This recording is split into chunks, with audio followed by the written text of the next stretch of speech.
Saludos, amados hermanos de la Iglesia Bautista Rosa de Sarón. Qué bendición poder conectarme con ustedes nuevamente por este medio, con la esperanza de que lo que se está compartiendo pueda ser de mucha bendición para ustedes, lo puedan aplicar a sus vidas y puedan ver también los resultados de aplicar estos principios y estos valores que estamos revisando ahí en la palabra de Dios. Sobre todo con lo que hemos estado compartiendo de hacer discípulos con la buena noticia. En el video anterior nosotros revisamos 3 aspectos de los que Pablo le hace referencia y que invita a Timoteo a vivir, a aplicarlos a su vida. Ahí en la segunda carta que le escribe, en el capítulo 3 y parte del capítulo 4 estuvimos viendo estos principios y estos valores que le comparte él a su hijo amado, a su discípulo. Y hoy vamos a continuar viendo otros aspectos que tienen que ver con esta tarea de evangelizar, de ser nosotros esos que hacen discípulos y que lo hacen, por supuesto, con la buena noticia. Cuando hablo de que lo hacemos con la buena noticia, es porque debemos estar muy conscientes que hoy en día pareciera que muchos son influencers. Hay mucha gente influenciando, pero ¿qué están influenciando? Están comunicando mucho de sí, están haciéndole llevar a la gente un estilo de vida parecido al de ellos, pero que se aleja de la Biblia. Son preguntas que debemos hacernos siempre cuando nos enfrentamos a esta realidad de que hay gente teniendo muchos mensajes motivacionales, mensajes que nos hacen sentir bien, pero que realmente pareciera que carecen de sentido bíblico y de lo que la Biblia nos anima a vivir, sobre todo en estos días. Revisemos, por ejemplo, y recordemos lo que fueron 3 aspectos que allí nos encontramos en la palabra de lo que Pablo le compartía a Timoteo. El primero era hablarle sobre los peligros que Timoteo vivía en esos días y que nosotros también hoy enfrentamos en nuestra realidad.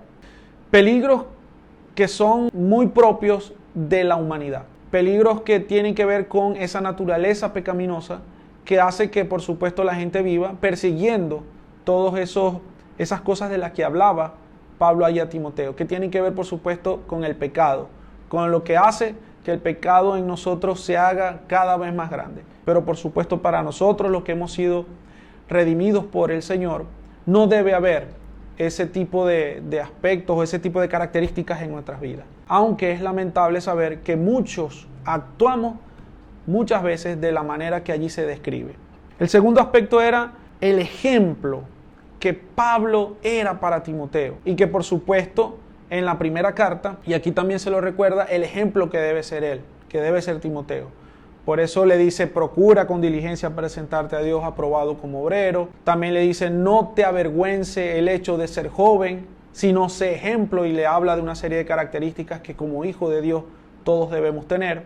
Y otro aspecto que también revisábamos allí, el tercer capítulo, tiene que ver con, como ya lo hemos mencionado, hacer obra de evangelista, dar a conocer la buena noticia, esa que transforma la realidad espiritual de la humanidad, que es que estábamos muertos, pero ahora, gracias a lo que Cristo hizo, tenemos vida, y es una vida eterna, que solamente Él la pudo lograr al morir, pero también resucitar.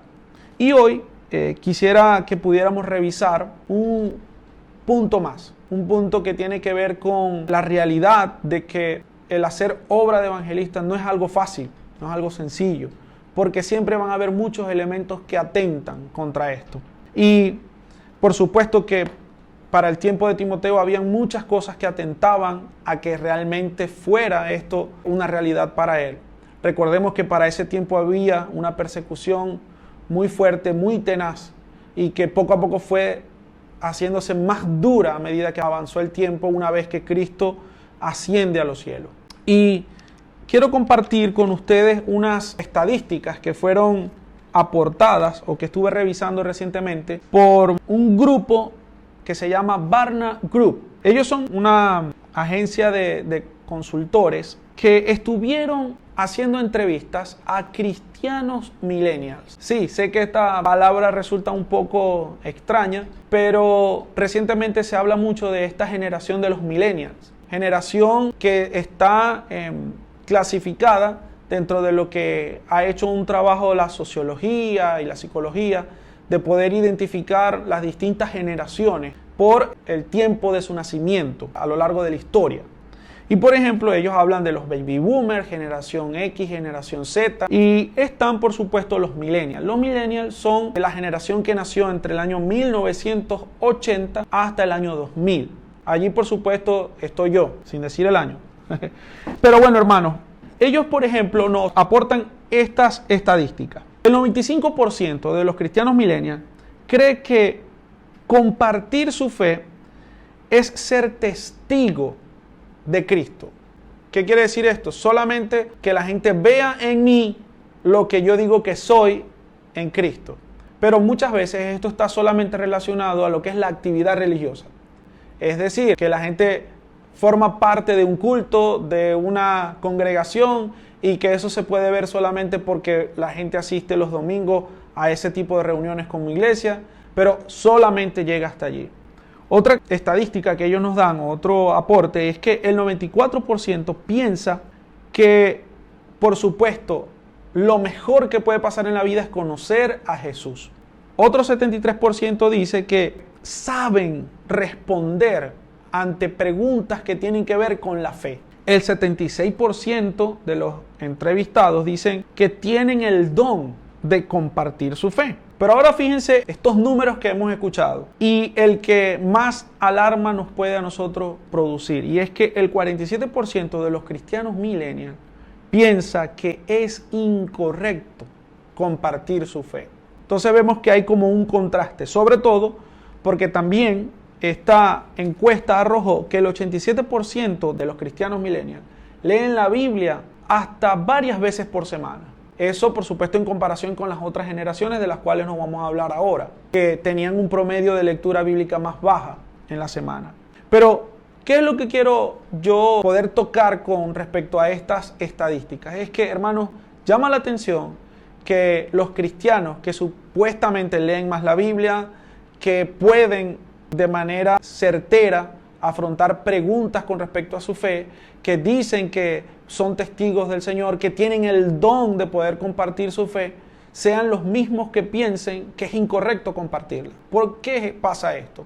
Resulta que estamos en un tiempo donde hay una palabra que pareciera que hace mucho daño a lo que es compartir la fe, y es la famosa palabra de la tolerancia. Resulta que hoy compartir la fe puede ser un acto intolerante ante la diversidad que hay de pensamiento, sobre todo a los movimientos que atentan contra la niñez y que atentan contra los principios bíblicos que nosotros, por supuesto, aplicamos a nuestra vida y que aportamos a esta sociedad.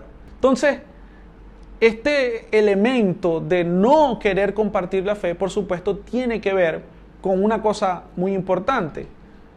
Ese asunto de la tolerancia, de que nadie quiere ofender a nadie, y también con la identidad. Pareciera que el cristiano sí conoce mucho de la palabra de Dios, la estudia, pero pareciera que no la aplicara como debería ser a su vida, o que el significado de interpretación bíblica que se debe aplicar a su vida no está siendo el mejor.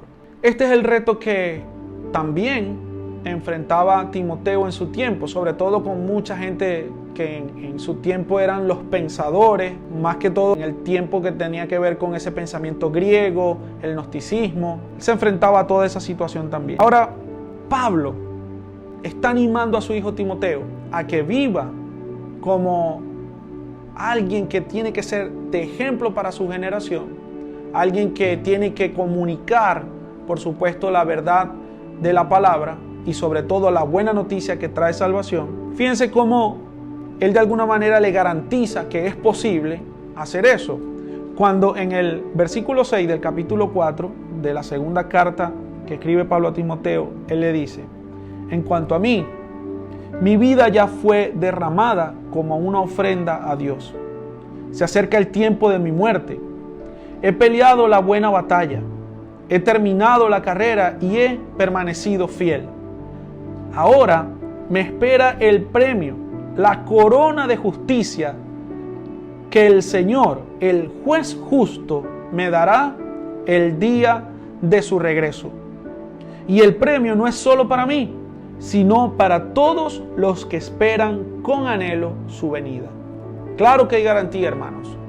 Podemos nosotros en este tiempo un tiempo difícil, muy duro el que estamos viviendo, nosotros podemos ser luz y sal, como lo decía Jesús, y podemos hacer discípulos con la buena noticia, esa que transforma la realidad de todo aquel que está perdido y lo trae al redil del Señor. Podemos nosotros tener esa esperanza, no solamente porque recibiremos una corona, sino también una esperanza que nos da sentido de vida aquí, en nuestro ahora, en nuestro tiempo, en este tan duro tiempo que nos ha tocado enfrentar. Así que animémonos, hermanos, animémonos de manera personal, uno a otro también animémonos a ser discípulos que multiplican también su vida en hacer discípulos.